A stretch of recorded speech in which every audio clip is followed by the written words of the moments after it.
তো ওই জিনিসগুলো করার পর মনে হয়েছে যে আল্লাহ বাঁচাইছে এই কারণে, কারণ যে মানুষগুলো মানে প্রতিনিয়ত অন্যায়ের সাথে নিজেকে যুক্ত করছে, সেই অন্যায়কারীকে আমার দমন করা মানে আমিও অন্যায়ের সাথে যুক্ত হয়ে যাওয়া। সো ওইটাই মনে হয়েছে আল্লাহ আমাকে বাঁচাইছে।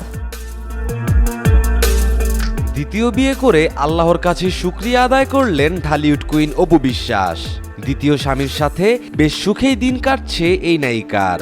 এক ইন্টারভিউতে অপু বিশ্বাস বলেন, আল্লাহ আমাকে ধৈর্যের ফল হিসেবে আমার দ্বিতীয় স্বামীকে দিয়েছেন, যে আমাকে ফুল সাপোর্ট দেয় এবং আমার অনেক কেয়ার করেন। তো এই অনেক কিছু কিছু জিনিস আছে আসলে, যেটা আসলে অনেক হিডেন একটা ভালোবাসা, হিডেন একটা রেসপেক্ট, মানে হিডেন ভাবে আমাকে সাপোর্ট করা। পুরো বিষয়টা তো হিডেনই ছিল না। যে সে কিন্তু আমার জন্য ধরো একটা 5 স্টার হোটেল থেকে আমার জন্য স্যান্ডউইচ এনেছে, যে আচ্ছা ও সারাদিন এত প্রেশার, আমি অন্য কিছু রান্না করতে পারিনি বা রান্না করা হয়ে উঠবে না, তখন তো সে স্যান্ডউইচ এনে দিয়েছিল। অপু বিশ্বাসকে প্রশ্ন করা হয়, দ্বিতীয় স্বামীর ঘরে এই প্রথম কুরবানির ঈদ আপনার কেমন কাটলো?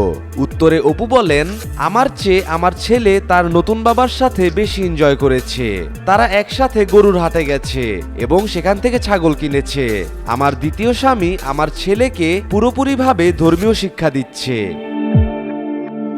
যেটা হয়েছে যে দেখো, আব্রাহামকে তো আমার আসলে ওই পরম্পরা বা শিক্ষাটা তো জানানো দরকার, যে এটা কোরবানি ঈদ, এইভাবে কোরবানি হয় এবং কোরবানির সাথে যে ইউজ টু করা বা অভ্যস্ত করা, মানে সব কিছু মিলে বেসিক্যালি আমার কাছে মনে হয় যে ধর্ম শিক্ষাটাও তো ইম্পর্ট্যান্ট।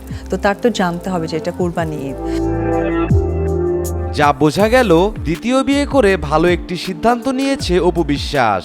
নিজের এবং ছেলের সুখের জন্য আরেকটা বিয়ে করা অপু বিশ্বাসের যৌক্তিক একটা কাজ হয়েছে।